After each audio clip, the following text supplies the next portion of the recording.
Mavadi saint Sebastian church സന്ദർശിക്കുന്ന അവസരത്തിലാണ് വികാരിയച്ഛന്റെ അഭ്യർത്ഥന മാനിച്ച് ഈ ഒരു സ്ഥലത്ത് ഞാൻ എത്തിച്ചേർന്നിരിക്കുന്നത്. വാനില കൗണ്ടി വലിയ ക്ഷമയുടെയും ദീർഘവീക്ഷണത്തിന്റെയും പരിശ്രമത്തിന്റെയും ഒക്കെ കഥ ഈ ഒരു കെട്ടിടത്തോട് അനുബന്ധിച്ച് ഈ ഒരു വാനില കൗണ്ടിക്ക് പറയുവാനുണ്ട് എന്നുള്ളതാണ് സ്നേഹപൂർവം ആദ്യമേ ഓർമ്മപ്പെടുത്തുവാൻ ആഗ്രഹിക്കുന്ന വലിയൊരു കാര്യം. അത്രമാത്രം ചരിത്രം ഈ ഒരു വാനില കൗണ്ടിയിലെ ഉടമസ്ഥനായ ബേബിച്ചേട്ടന് പറയുവാനുണ്ട്. മാവടിയിലെ സ്വന്തം ബേബിച്ചേട്ടൻ പരാജയങ്ങളിൽ നിന്ന് പാഠങ്ങൾ ഉൾക്കൊണ്ട് അവിടെ തളർന്നു പോകാതെ വീണ്ടും ഒരു ഉയർത്തെഴുന്നേൽപ്പ്, അതാണ് ഇപ്പോൾ കാണുന്ന ഈ ഒരു വാനില കൗണ്ടി എന്ന് പറയുന്നത്.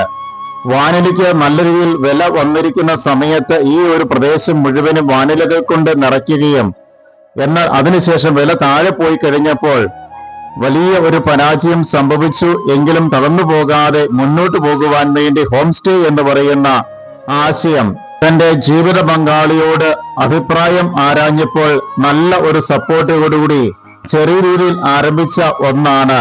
അതും തങ്ങളുടെ വീടിനോട് അനുബന്ധിച്ച് അവർ ആരംഭിച്ചതാണ് ഈ ഒരു വാനില കൗണ്ടി എന്ന് പറയുന്നത്. പരാജയത്തെ വിജയമാക്കിയതിന്റെ ഒരു കഥ പറയുവാനുണ്ട് ഈ ഒരു സംരംഭത്തിന്. ഇന്റർനാഷണൽ മാഗസീനുകളിലൊക്കെ തങ്ങളെക്കുറിച്ച് പറഞ്ഞിരിക്കുന്ന കാര്യങ്ങൾ അദ്ദേഹം എന്റെ മുമ്പിൽ തുറന്നു വയ്ക്കുകയാണ്. ഏകദേശം 3-4 ഇന്റർനാഷണൽ മാഗസീനുകളില് അദ്ദേഹത്തെ കുറിച്ചുള്ള ഈ ഒരു വാനില കൗണ്ടിയെ കുറിച്ചുള്ള പരാമർശങ്ങളും ആർട്ടിക്കിളുകളും വന്നിരിക്കുന്നു എന്ന് പറയുമ്പോൾ ലോകത്തിന്റെ വിവിധ ഭാഗങ്ങളിൽ ഈ ഒരു ഹോം സ്റ്റേ ഇടം പിടിച്ചു എന്ന് വേണം നമുക്കും ചിന്തിക്കുവാൻ. വെറുതെ ആരും ഒരു ഹോം സ്റ്റേക്ക് പബ്ലിസിറ്റി നൽകുകയില്ലല്ലോ. അതും പ്രത്യേകിച്ച് പുറത്തുനിന്നുള്ള ഏതാനും ആളുകൾ ഈ ഒരു ഹോം സ്റ്റേയിൽ വന്ന് താമസിച്ചതിന്റെ പേരിൽ അത്രമാത്രം ഹോസ്പിറ്റാലിറ്റി, അത്രമാത്രം കരുതല്, അത്രമാത്രം ഗസ്റ്റിനോടുള്ള നല്ല വിധേയത്വം, പെരുമാറ്റം, അതൊക്കെ തന്നെയാണ് ഇത് ഇന്റർനാഷണൽ ലെവലിൽ എത്തിച്ചേർക്കുവാനുള്ള പ്രധാന കാരണമെന്ന് പറയുന്നത്. എന്താണോ ഗസ്റ്റുകൾക്ക് ആവശ്യമായിട്ട് വരുന്നത്, അല്പം വിശ്രമത്തിനായിട്ട് വരുന്നവർക്ക് എന്തൊക്കെയാണ് ആവശ്യമായിട്ടുള്ളത്, ഇതെല്ലാം മനസ്സിലാക്കി കൃത്യമായിട്ട് നൽകുവാൻ ഇവർക്ക് സാധിക്കുന്നു എന്നുള്ളതാണ് ഈ ഒരു റിസോർട്ടിന്റെ ഏറ്റവും വലിയ പ്രത്യേകത എന്ന് പറയുന്നത്. അത് മാത്രമല്ല, ഈ ഒരു റിസോർട്ടിന്റെ സമീപ ഭാഗങ്ങളും ഉൾഭാഗങ്ങളും ഒക്കെ അതീവ മനോഹരമായിട്ടാണ് ഇവർ, പ്രത്യേകിച്ച് ഫോറിൻ ആൾക്കാർ വരികയാണെങ്കിൽ പോലും അവർക്ക് പറ്റിയ രീതിയിലുള്ള എല്ലാ സംവിധാനങ്ങളും ഈ ഒരു റിസോർട്ടിനുള്ളിലും പുറമേയും ഒരുക്കിയിട്ടുണ്ട് എന്നുള്ളതാണ് ഏറെ ആകർഷകത്വം, ഫോറിനേഴ്സിനെ പോലും ആകർഷിക്കുവാനുള്ള പ്രധാന കാരണമെന്ന് പറയുന്നത്. പല തരത്തിലുള്ള വില്ലകളായിട്ടും ഈ ഒരു റിസോർട്ടിനുള്ളിൽ നമുക്ക് റൂമുകൾ അവൈലബിൾ ആണ്. ഈ ഒരു വാനില കൗണ്ടി എങ്ങനെയാണ് നടക്കുന്നത് എന്നുള്ള കാര്യങ്ങളൊക്കെ മനസ്സിലാക്കുന്നതിന് വേണ്ടി ഏതാനും എക്സ്പീരിയൻസിന് വേണ്ടി ചില വിദേശീയ ആളുകൾ ഇവിടെ താമസിക്കുന്നുണ്ട് എന്നുള്ള കാര്യങ്ങൾ മനസ്സിലാക്കി കഴിഞ്ഞപ്പോൾ എത്രമാത്രം പ്രാധാന്യം വിദേശ രാജ്യങ്ങളിൽ ഈ ഒരു റിസോർട്ട് ഇടം പിടിച്ചിട്ടുണ്ട് എന്നുള്ള കാര്യം ഞാൻ മനസ്സിലാക്കുകയാണ്. ഇത് മുകൾ ഭാഗത്തുനിന്നുള്ള ഒരു വീക്ഷണമാണ്. ഇത്രമാത്രം വ്യാപ്തി ഈ ഒരു ഭവനത്തിന്റെ റിസോർട്ടിനുണ്ട്.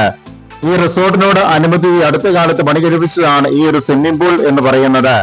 ഒരു ഗസ്റ്റ് ഈ റിസോർട്ടിൽ വരുമ്പോൾ എന്തൊക്കെയാണ് ആഗ്രഹിക്കുന്നത് അതൊക്കെ കൊടുക്കുവാനായിട്ട് ഇവർക്ക് സാധിക്കുന്നുണ്ട് എന്നുള്ളതാണ് മറ്റുള്ളവരിലേക്കും കൂടി ഈ റിസോർട്ടിന്റെ പ്രസക്തി എത്തിച്ചേർക്കുവാനുള്ള കാരണം. ഇവിടെ എത്തിച്ചേരുന്നവർക്ക് ചെറിയൊരു വെള്ളച്ചാട്ടം കൂടി ഈ ഒരു സ്ഥലത്ത് നാച്ചുറൽ ആയിട്ടുണ്ട് എന്നുള്ളതും കൂടി ഈ ഒരു റിസോർട്ടിനെ മോടി പിടിപ്പിക്കുകയാണ്. സാധാരണ വിദേശീയരെ സംബന്ധിച്ചോളം അത്ഭുതത്തോടു കൂടിയാണ് ഫോട്ടോയും വീഡിയോയും എടുത്തുകൊണ്ട് ഈ ഒരു ഭാഗത്തുനിന്ന് അവർ തിരികെ പോകുന്നത്. അതിനെ പറ്റിയ രീതിയിലുള്ള സുരക്ഷാ സംവിധാനങ്ങളൊക്കെ ഇവർ തന്നെ പ്രത്യേകമായിട്ട് ഒരുക്കിയിട്ടുണ്ട്.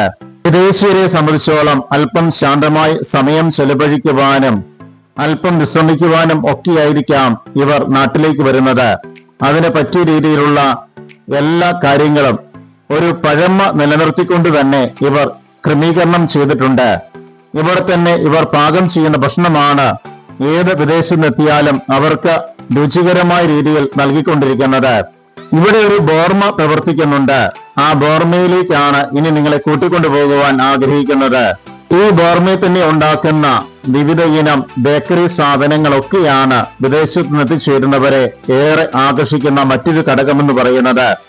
ഇവിടെ തന്നെ ഉണ്ടാക്കുന്ന ബ്രെഡുകള്, ജാമുകള്, മറ്റു പല ബേക്കറി വിഭവങ്ങളൊക്കെ ഇതിനോടനുബന്ധിച്ച് ഇവർക്ക് ലഭ്യമാകുന്നുണ്ട്. ഇന്നത്തെ ലിസ്റ്റ് മാത്രമാണ് ആ ബോർഡിൽ പ്രസിദ്ധീകരിച്ചിരിക്കുന്നത്. ഓരോ ദിവസവും മെനു മാറിക്കൊണ്ടിരിക്കും.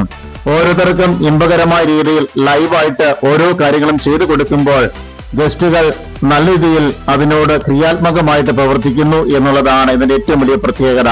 വിദേശീയർക്ക് മാത്രമല്ല സ്വദേശീയർക്കും മിതമായ നിരക്കിൽ ഈ റിസോർട്ട് ലഭ്യമാണ്.